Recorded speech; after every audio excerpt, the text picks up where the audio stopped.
Welcome back to another episode of Moussa and Friends. And today's episode is going to be a special episode. So sit tight, don't touch your remote. My name is Moses, and welcome to Moussa and Friends. And today's guest, I'm going to give him the honors to introduce himself.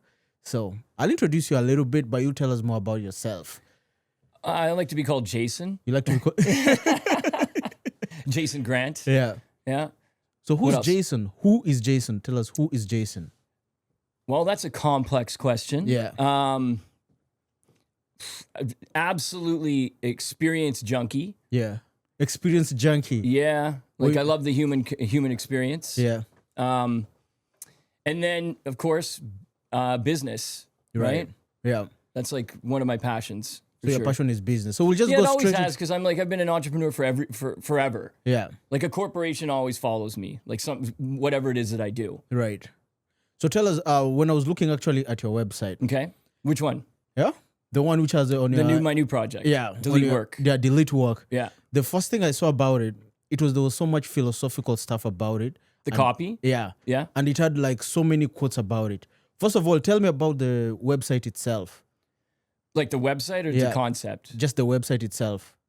Like what do you mean? What about it? Like you see, like when you go to your website, it first gives you like you have like quotes coming in and out. Oh, you're talking about I thought of that because there's a lot of fun quotes, like sound bites, and I wanted somewhere to put those like as a splash before you actually go to the URL. Yeah. I've always wanted to do something like that, and so I added it. Because for me, that was the first thing that caught my eyes. Like, yeah, it's fun. I don't know how well that's going to work, but in the interim, you know, I do think it's fun. So tell us more about the delete the work process. The process? Yeah.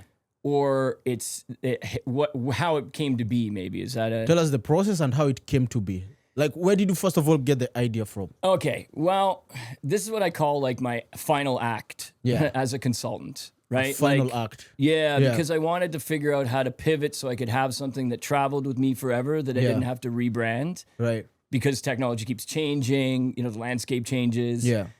And I think that when we work in technology, having one business name, one philosophy, one service offering, whatever, it changes and evolves with technology. Right. So that's why every business I've had has renamed or something's changed.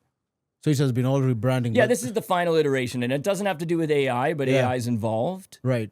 But I just figured out what it would be that I'm representing in technology as a consultant. So tell us more about what does it do? What does what do? Like delete the work process. What does it do? If I go there, it's all about the least amount of work possible now. Yeah. Period. The least amount of work possible. Least amount of people. Least amount of workflow, right? The most automation, most AI, everything maximum, so that the least amount of work that you have to do as a business owner, or as an employee inside the business. Yeah, that's my goal. So let's say as a business owner, right? Let's say I have like 50 employees. Yeah, and I come to you as to come for advice. Okay, and how to use your services. Yeah. What will delete the work do for my company? The best part about what I have always done is I audit. Well, like I'm a good reviewer, right? Because I come from a world of IT, and there's a lot of baggage that comes with IT, and you learn a lot about an institution and industries because of that was the backbone of technology basically back in the day. Yeah, was IT, and so every iteration I just picked up something else along the way. Yeah. And the last one was the automated method, and that was automation. Because that's what everybody wanted at the time, was automation. Yeah. And then the next iteration is AI. And so if you came to me, I go through the same process with everybody. Yeah. I start with the IT. You're right. And then I work my way through certain aspects of your business. Right. Like the next one, I ask, what software do you use? What platforms are you using? Right. Okay. Yeah. Because like so you got your industry, then you have your like the platforms you use, and then you have your people. Yeah, that's basically a business. Wow, but the thing is though, inside that there's so many questions. Like when you scope a business, like it's first off, I would ask the first question: do you have any standard operating procedures? Yeah. Like SOPs. You know what an SOP is, Yeah, I know what an SOP is. You want to know who does? Yeah. Like nobody. Yeah, it's like they bootstrap and they get rolling, and then they don't go back to the fundamentals, and they don't go and document their process. So if I wanted to know what your documented processes are as a consultant, most people shit the bed. I can't, they don't have anything to show me. So how do you help someone like that who doesn't have a document? That's where I have implementers. So a previous business, I learned that brokering training and implementation, just like web design, like web development. Like, how everybody knows someone who can do web dev. Do like a website or something. Yeah. That's like I would broker a web dev, someone to do web design or web development for projects when it came up. But then I realized that you can find an implementer for everything. So you can find an implementer for every platform. Yeah. And then they can train it, set it up. I wouldn't do anything. They do it. That's their specialty. That's what they'll do. That's what they do. They'll do. Yeah. When it comes to like the process, for example, like a standard operating procedure, I have someone in a business that does that for you. Right. So they go in and they interview everybody. They find out what's in their head and they put it into the platform. Like usually it's like Trainual or Whale or Process Street, like one of these SOP platforms. So they'll interview like every employee in the business. Yeah. And then they use like Miro, like Monica, who I work with, uses Miro. So she does like workflow diagrams to figure out like if this, then that, who talks to who with, roles. Wow. But that's where I think the basis of all business should actually start before you even approach AI, is you should have your process figured out. Yeah. Because I know so many businesses that are out here that don't have their own processes. Well, they do have their own processes. It's just that it's in everybody's head. Oh, it's just not documented. It's not outside of their head. It's just like people operate like muscle memory. Yeah, that's it. Yeah. So okay, fine. How would you advise someone, like, let's say I have this plan, I have a business I want to start. Yeah. And I want to incorporate AI and all these softwares and all your services. Well, like I said, you'll get there. Yeah. But the first thing is like process and platforms. Right. Because I know most entrepreneurs are like, people have business ideas. Yeah. But they don't know how the ideas implement it. Yeah. So how, like someone who's just new into the game, I have all these tons of cash, I have a business to start. Yeah. But I'm approaching you. Where would you want me to start from? Is it a good business? I think from everyone who's starting, everybody thinks that their business is good until it doesn't work, right? Yeah. Well, I mean, is it a product or a service? A service. It's a service? Yeah. Okay, it's a little bit more complicated, right? Because product is a little easier, right? Because it's usually e-com, Shopify, done, right? Yeah.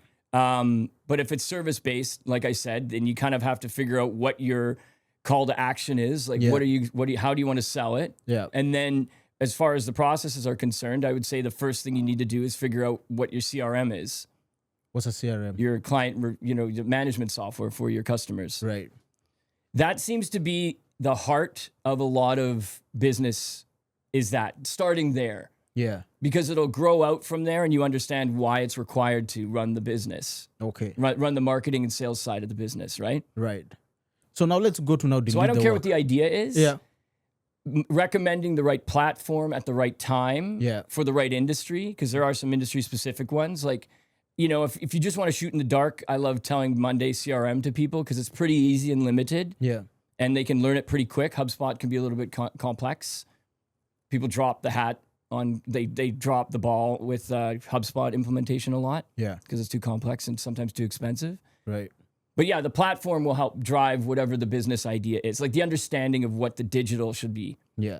But do you think like now if I implement your services as a business retain me? Yeah. Well, I mean, that's kind of what it is. Like the review, which is what I mostly start with, is like a retainer. It's a 30-day process. What I do is I get to know the owner or the decision maker. Right. And then try to figure out what the direction is that they want to go. Yeah. Right. And it's usually like more time. They want more time or they want to make more rev. Right. Right. But you can do both at the same time with delete work. So like, okay, let's say they've already like implemented your services. How much of their workforce are they looking to cut off? Or how much? Okay, so now we're getting into a different conversation. Exactly. Because of course, as a business owner, I want to spend the least and make the Moses, most. I'll tell you a story. Yeah. So a long time ago, I had an open conversation with a CFO in an organization. And we would go out for like sushi and beer and we'd chat. And this is like a decade-long conversation. And I remembered saying to him that because he was all about the metrics of human labor. Yeah. He wanted to have like a real-time display of the productivity of the human factor of the organization. And I called it the Human Bandwidth Project. Right. Because basically what he wanted to know is, I have 100 employees. What are they doing? Do we need 110? Do we need 90? It's very hard to do that math, right? Yeah. Fast forward to today, these days. And so I revamped the conversation with him probably about a year ago. And so I went and started doing some research, and I'm like, obviously this exists. And here's the thing. It's not unknown that enterprise organizations monitor the use of the computers and the user. Yeah. That's not, it happens all the time. Yeah. For security, for whatever. But it's just that with AI now, it's gotten to be a little bit easier. So displaying the actual bandwidth of a human being in the institution with AI is much easier these days. So my pivot with Delete Work is I'm going for the user first.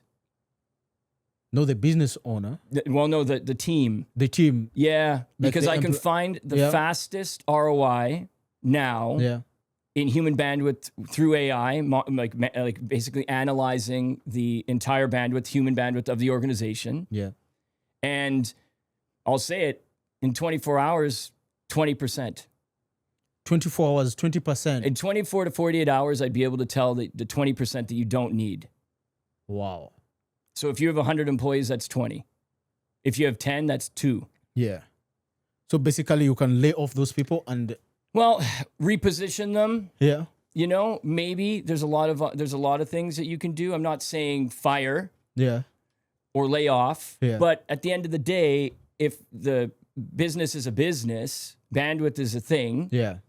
That's up to the owner, but they will know that information. Wow. So 20% you've right off the bat, there's just through beta, like the Delete Work beta, like doing a lot of pro bono stuff, just like trying to figure it out, watching this software, etc. Yeah. It's impressive how much people aren't doing. It's staggering, actually. Yeah. I think it has a lot to do with the remote work concept. Where people work from home. Well, because they're at home. You know what I mean? Yeah. You're not being supervised, right? Yeah. And the other thing is, if you're salarized, like, I'm not trying to be the villain here, right? I just want businesses to succeed. Yeah. And sometimes, because what I used to do, it's hard to prove ROI quickly with like platform implementation or workflow adjustments. Yeah. Because a workflow adjustment, the business operates better, but you're not being able to see a metric that's like, have I made more money for less, whatever. Yeah. It's hard. But when you go and look at the salary of someone, so say they're like $70,000 a year, and you find 20% of them, well, you could find $1 million in your organization that you may not have to be spending very quickly. Yeah. By looking at the user. Wow. Because from a business owner's perspective, as much as, like you've said, you don't want to be the villain here. No, yeah, but like the human deleter. Yeah. Like that's my new business card. It says human deleter. Human deleter. But from a business owner perspective, you're not the villain here. You're the hero. Well, that's it's a double-edged sword, because these are livelihoods and jobs and et cetera. And some people don't realize that that they're able to be, these things are seen now. Yeah. They always have been in large enterprise, but it's just, what I'm saying is that like the software that I use, the dashboard, and it's for human performance. It actually it's for detecting burnout. People are working too much. So if the employees are also working too much, too much, or team-based transparency, so everybody knows who's working on what, that kind of thing. Yeah. But at the end of the day, the staggering primary is, out of a scale of 0 to 100, the algorithm will it'll label the employee as a number, an avatar. Yeah. So just imagine like 54 above your head. That's your performance metric. Yeah. Not 100. 54. 54, yeah. And then you have a peer that's 45 and another one that's 67. Well, obviously the 67, his performance is better than the 45, right? Yeah. So you can figure this stuff out. That's actually pretty easy. Yeah. It never used to be, but it's just because the software has gotten so good. Yeah. And AI, right? Yeah. Like, so you just basically ask it questions using like a prompt, and it'll tell you and compare and contrast people in the institution against each other, between departments, whatever. Yeah. So is there a likelihood, like even let's say when you implement your services, like the AI itself, is there a possibility whereby it can also tell the owner, like, you are the problem? Oh, of course, the owner's probably the majority of the problem. The decision maker. Oh yeah, are you kidding me? Spending money. Yeah. Like, try to get someone to use the right software when it costs more. Yeah. Like the cloud wars, I call it, right? Like, there's so many different platforms out there, but there's one that's best for the industry always. Yeah. It might be a little bit more expensive and it will get neglected because of the value. So they'll go, oh, but I can do this one's $20 a month per user, but this one's 10. I'm like, yeah, the 21's better. And they're like, yeah, we're going to do the 10. Wrong answer. Wow. It's the wrong answer. Yeah. Use the best software for your business. Don't ever, like, because if you do suddenly realize you have to change anyway, it's retraining, that's cloud hopping, that's moving from one platform to another. That's like, and it happens. But I think maybe the problem is now, even as a business owner, they don't know which software to use. It's more of them. It's like a trial and error. You come to someone like myself, and I can recommend per industry the leader. Yeah. Like, the amount of time it takes for me to recommend platforms is like 0 seconds. You already know which one to go to for per what. industry, done. Don't do any research. I know the answer. Yeah. That's actually solving a problem. Done. Yeah. That's the speed, right? Yeah. It's because I have the experience. I know, and I have all the partnerships with the SaaS, right? Yeah. So I get it. So like for a business, like how many softwares do you use, like delete the work process? Like you work with only one software or multiple softwares? IntelliGhost, which is the software that I use for installing on the computer to like start the human bandwidth gauge. That's the only one. That's the best one that I know that does what it does for me. Yeah. That's like my secret sauce, is that partnership. Once I get that software going in your institution, then we can start to work backwards, right? But along the way, I'll recommend the platforms per the departments. Yeah. And then, kind of meet in the middle.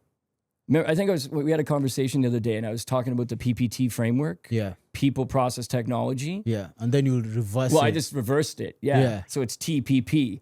Technology would be first, which is AI. Right. Then process would be second, which is AI. Yeah. And the platforms. And then people would be the furthest away. Yeah. So if I look at the people thing, I can pay for the technology. Right. So right. As a business, like, okay, right now, like basically what I'm saying is if you decrease the amount of people that work in your organization because of unnecessary hiring, right, a bloated business, you can redirect that money into the business to pay for the technology, the implementation, and the training. Wow. You just reverse it. You just reverse it. Yeah. That's way easier. Yeah. But now moving forward. You got to have the heart. You got to be one of those owners that's like, okay with seeing this data. To be honest, as an owner, like if you're going to cut 20% of my work. Or more. Sometimes you can even reach to 50%. Well, because like this is the thing. It's a snake eating its own tail, right? Like if you get your ops going well, you get your process working well, you're using the right platforms, that will also reduce the overhead of the business. Yeah. And then you also have the human bandwidth that comes in. So it's more efficient across the board. Yeah. So is it a good thing or a bad thing to be over-dependent on AI? Well, I don't think we have a choice now. Yeah. Define over-dependent? Let's say like, okay, fine. I've started using delete the work process, right? Okay, so you hired delete work. Yeah, I've hired you delete work. And we've got you in the formula, which is a monthly supervision rollout. Yeah. Is there a possibility as a business owner, I will lose touch with my business? Because right now, AI is just doing most of my stuff. Here, I got a better question. Yeah. If you're a business owner, how many businesses do you own? Of course, as a business owner, I'm owning... Let's say you own 5. 5, yeah. Okay, you own 5. Does it matter? Yeah. Does it matter? Are they doing what they're supposed to be doing? Is the quality still good? Are they making rev? Okay, yeah, it's all about the money. Are they in the green? Yeah. Let AI do it. So you just leave it, let things do, make your money. Like you're not the GM. Yeah. You're not the VP. You're the owner. Right. Wow. Roles and responsibilities are there for a reason, you know? Now that it makes sense. As a business owner, you just want to... That's why I like the term business owner. Yeah. You know? Yeah. And then you don't get in your own way. Yeah. Whatever you want to do with whatever it is that profits, that's up to you. Buy another business, start another business. Okay. Now, let's say delete the work process. Where do you see all this in 6 months? Or in a year? Well, okay, so where do I see what I've experienced with AI in 6 months? Yeah. Point and click Yeah, I think I was just saying this to you as well. Yeah. Point and click agents as employees.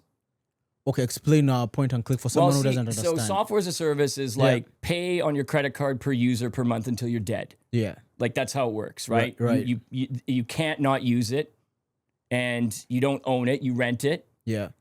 And so I feel like AI is becoming that for roles and responsibilities. So then you would just go to like some sort of, I guess it's going to be new. I don't know who's going to do it. Yeah. And then you just go industry, and then it says sales, marketing, legal, whatever. Yeah. And you just buy agents for each one of those industries, like an AI trained already and learned per month.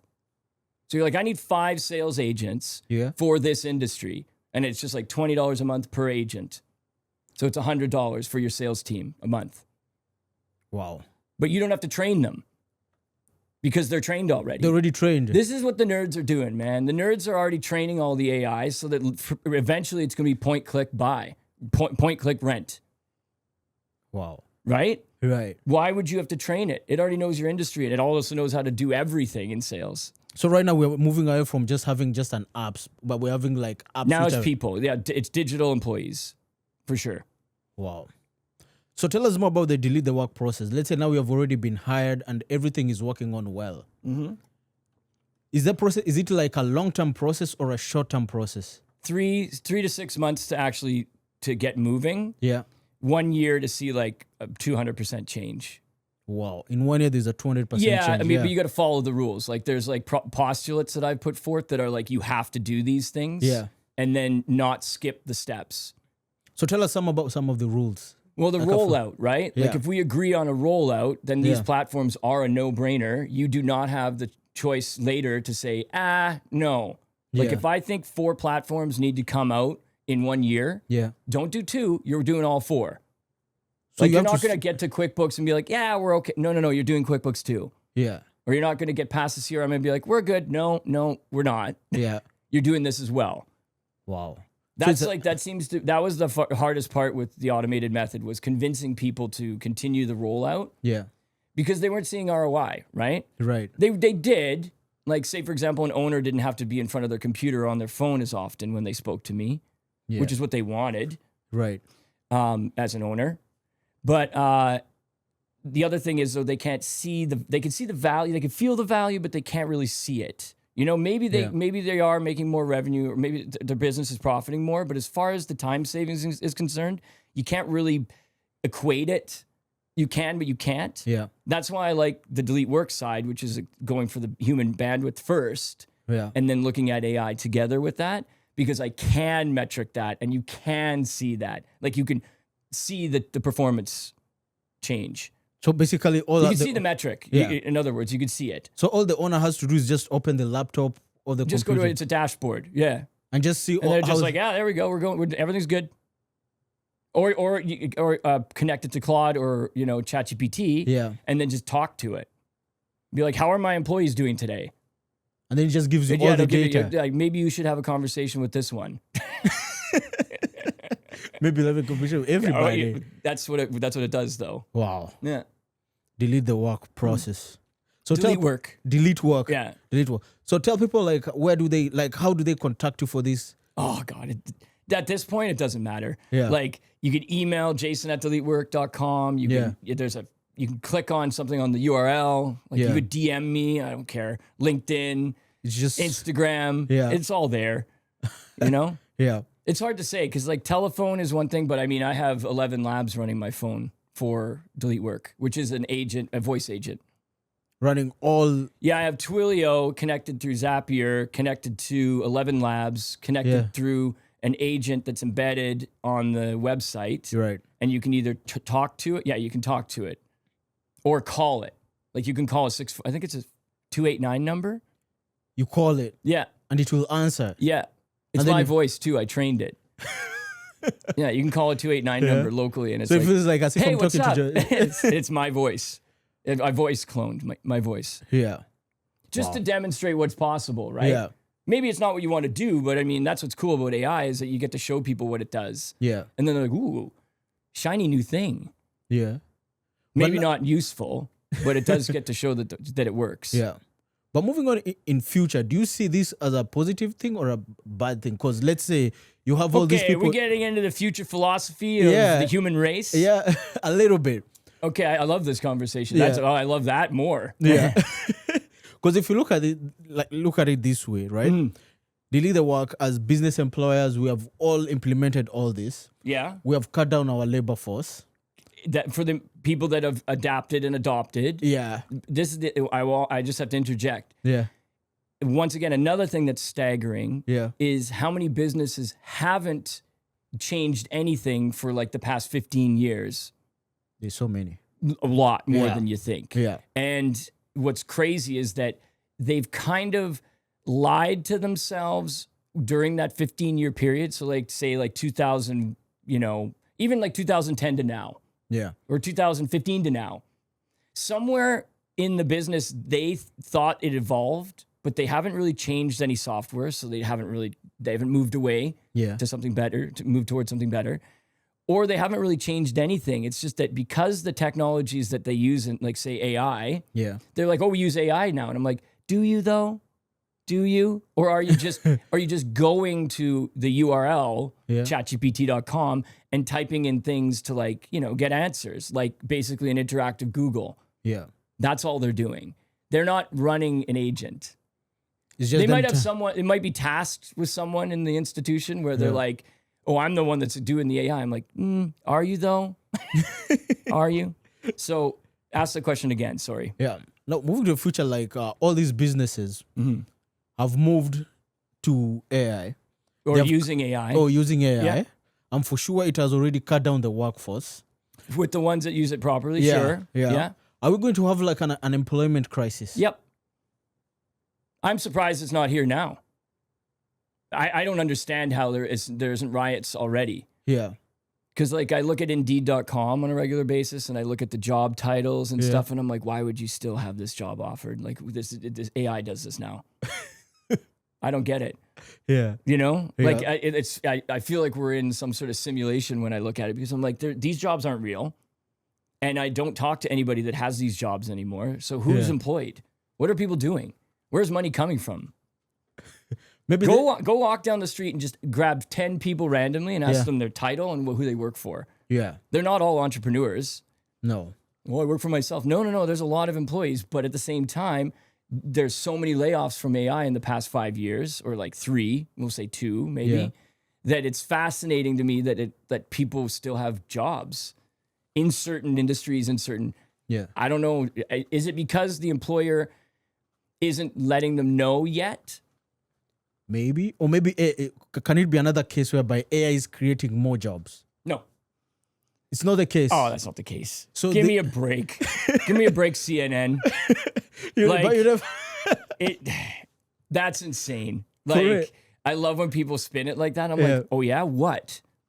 Supervising AI, training AI, it's already almost doing that itself. We're just we're just getting it head start. It's like a snowball. You just start rolling it and it takes over on its own. And you go, okay, that's done. Yeah.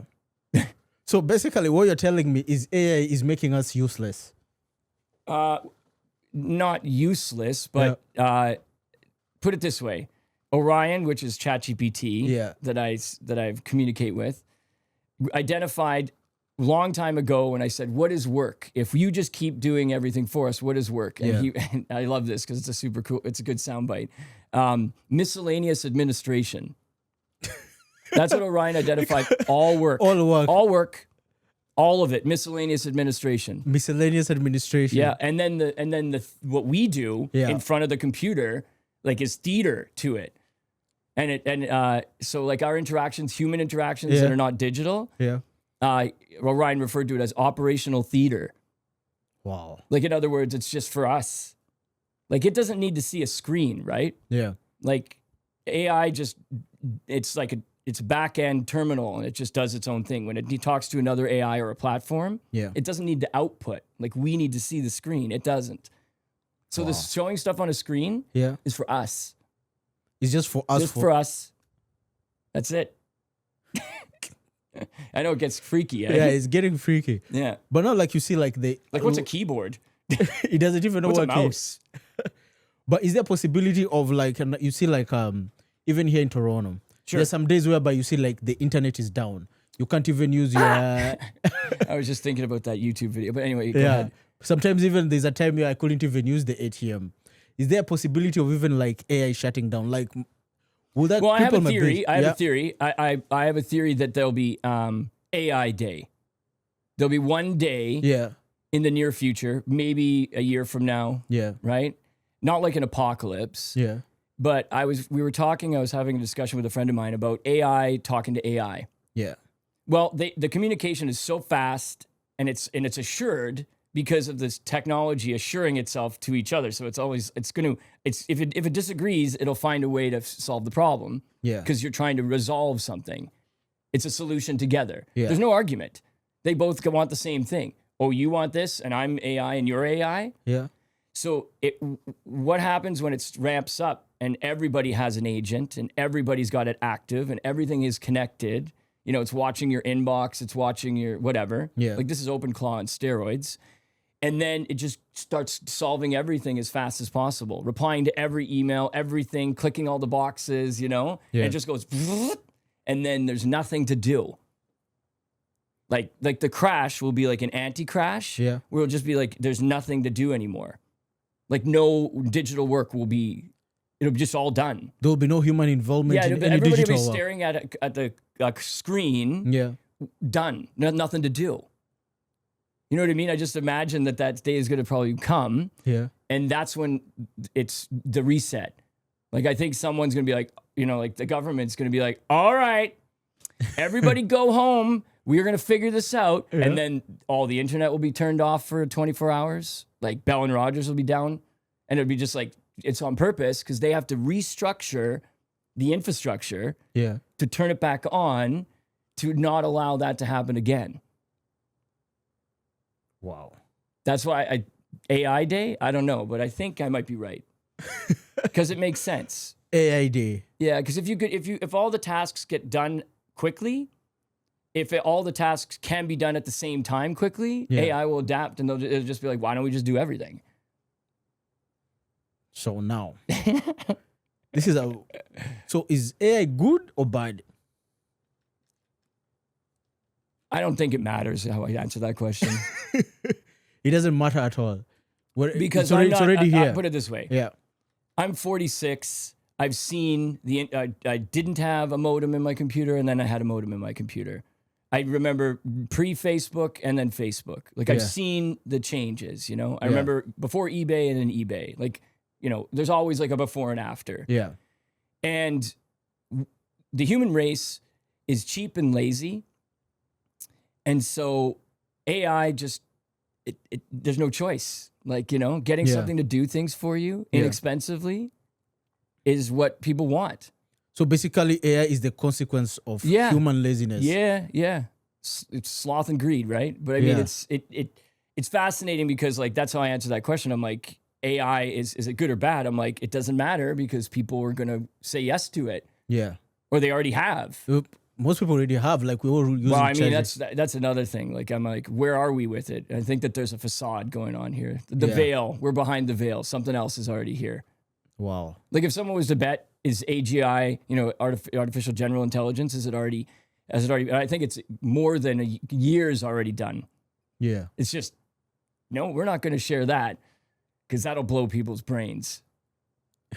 So what we'll do is we'll just trickle. You know, like, oh, it's agent day, it's agent month, or this 6 months we'll talk about agency. In the next 6 months, we'll talk about this. Slow roll. Yeah. Just like features in an iPhone.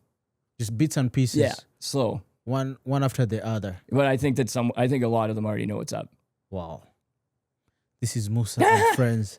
To be honest, I'm kind of happy and then I'm kind of sad at the same time. I mean, me too. I have to take long walks. Yeah.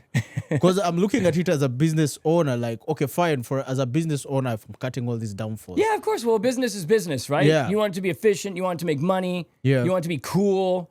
You know what I mean? You're right. You don't want to be in front of the computer. No. That sucks. Because at the end of the day, I'm just looking for freedom. Yeah. Spend as much time as I want. Oh, man, I'm on your page. Yeah. I'm on your page. A lot of people aren't, though. That's the thing. One of the side effects of having a very efficient business is taking the responsibilities away from people, like the owners, when they're addicted to the business. Like that's their hobby. Yeah. So you go and you make it so they don't have to have a hobby anymore, and they have no idea what to do. Yeah. It's like, maybe I'll buy a horse, like, or because personally for me, I'm looking at it this way, like, okay, fine, this is Moussa and Friends. So sooner or later, I'll have AI here while I'm doing something. He's already conversing with Jason's AI. Yeah. Because I'm already addicted to this. So I think that you like this better. I like this. I like of course. this. Yeah, like, me too. Yeah. Yeah, I love the human interaction. That's why I love podcasting. Because it's a conversation, Yeah. I would prefer to just do this than delete work. Right. But doing this promotes delete work. Yeah. So it's, you know what I mean? Yeah. So, but now I see the point whereby you can I prefer the edutainment side of things. Like, right. If I do a 20-minute Zoom with a business owner, and even if it's not a connection, like it's not a perfect client connection, the conversation's always great. Yeah. And we both learn something, and the takeaway is positive. Right. So that's where I've realized that I enjoy talking about this, is because if someone has some takeaway. Like, because my hope is like the AI doesn't take the human connection, because it's already taking everything. Personally, I'm like, okay, fine, the jobs can go. Once again, I mean, unfortunately, the numbers are against us. Yeah. That's true. Yeah. But I would like to keep my human connection, whereby I'm just... Well, but I mean, that'll be our responsibility. Yeah. But there's a lot of people out there that are just going to give it all to AI. Like do everything. Just like letting the vampire in the door. You know what I mean? Like, come in, and they're like, okay. Yeah, okay, suck everything. Yeah, just turn it on. Oh, we have AI in the microwave now. I'm like, why? Yeah. Or the robots. Yeah. That'll be that's the next stage, is when you have a interactive physical AI walking around in your house. Yeah. I've already seen restaurants implementing robots. They've been doing that for a long time. Yeah. But I think in the next year, it's going to be really creepy. Like, we're going to have a friend who has one of those that we've seen. Yeah. And it talks and it walks around and it does things in the house. And we're like, whoa. And it was like, it was only $20K. I'm like, yeah. Like, but that's still bizarre. We're going to see that. The first time you saw your friend with a Roomba? Yeah. That's like 20 years ago. I don't even know how long Roomba's been around. But I remember when I first saw it, I was like, whoa, that's wicked. Yeah. Now we're going to have robots. Like, doing everything. Just, making scrambled eggs. Yeah. Because when I saw the thing that cleans the house, I was like, holy shit. Yeah, everybody was. When the first people, because we all remember the first friend that had a Roomba. Yeah. I was like, holy shit. Like, for the first time, actually, this is even the funny part. When I first saw it, I was in Africa. I was like, how the hell is this even possible? I'm like, this thing can clean your mind. Yeah. My mother was joking. I don't think we need a housemaid anymore. Like, just import that thing. And they were expensive too, right? When they first came out. Like, I remember the it's like it wasn't that affordable. I mean, it's way easier to do it yourself. Yeah. Now it's different. Now it's anyone can have it. Yeah. It's like having Alexa. Well, it's an investment, but it's not like it used to be. Yeah. People have accepted it. Well, AI is like, it's here. Like, there's Roombas, when people in Toronto, when they clean their house and they leave like TVs and monitors out like by the sidewalk, just in case, like chairs. Yeah. There's Roombas out there now. I haven't like, it's made its way through. Like, no, now it's just like, I had to get a new one. So they're just updating them, like, get a new one. Yeah, that version's old. I got the new one. I'll just leave it here for someone to take. Let him go have fun with it. Yeah. So as we finish up, what's the one thing you will tell us about? Just tell business owners, especially the ones who haven't moved to AI. Well, I know what you're going to ask. It's paying attention. Yeah. It's paying attention. Like, everything you think you want to spend money on, you can wait 3 months and it'll change. Right? But you should be changing something in that 3-month period. You know? Yeah. This is why I think there's core ideas to business design that have nothing to do with AI. Yeah. And you should do that with your business first, not this focus on AI. Because it's changing so fast that all the stuff that you're going to do, well, if you're not light speed AI right now, where you're like adapting and trying out everything and experimenting and whatever, don't worry about it, because someone else is. Yeah. Lots of them are. And then so you just wait and you go, and then once they answer the question, you go, oh, good, I waited a month and I didn't spend any money. I just waited for everybody else to waste their time and money. Yeah. I think I have a better solution even for that. What's that? Hire someone like you who's already up with it. Well, I talk to a lot of people on a regular basis about this kind of stuff. Yeah. Just because they're asking when they want their entry point. Right. When do I do this? Yeah. Used to be feature releases, like in platforms, you know? Yeah. Like where I knew that they were going to roll something out. Yeah. And I'd be like, that's why you want to pivot and move to this platform, because in their feature rollout in Q2, it'll do that. So then you go, okay, in Q2, when that feature, that's when you implement that platform. Wow. That was the advice I used to give. Now with AI, it's the same thing. It's just like once a new feature comes out, I go like, see, you didn't have to waste your time or money. Yeah. Now it's just a click. Just click on Used to be prompts, changes, parameters. I mean, even setting up 11 labs for Graham was a little bit of work. Now, since then, it's 1/10 the time. Like just because the platforms got smarter. So it's just getting better and better. It's just getting better. So like all the things that if I was to do another Graham, if I was to do it again for someone like Graham, it would take 5 minutes. So is it getting better? Is it becoming more cheaper or more expensive? It's usually the price doesn't change. Yeah. The tiers of it's just like tiers, you know, like basic, pro, enterprise, whatever. Yeah. All right. Thank you so much, Jason, for coming to problem. Moussa and Friends. And I hope if you have a business out there, hey, guys, keep looking. Yeah, if you want to do nothing and own a business, talk to me. Like that's what I do. Yeah. I think that's the best thing to do. Oh, I love it. Yeah. Being a business owner and I have nothing to do. Well, it's you remember, you're a business operator or a business owner. Right. And like I want to talk to business owners. Like I want real deal. Because that's the litmus test, you know. Right. After one conversation, I'm like, they're an operator. Yeah. They're a business operator. They're in there. So the business owner is way better than the business operator. Yeah, because the business operator gets in their own way and they might as well be an employee. That's true. It is. All right, Jason, thank you so much. And Thank guys, you. Thank you for watching Moussa and Friends, and have yourself a lovely day, a lovely night, a lovely morning. Thank you.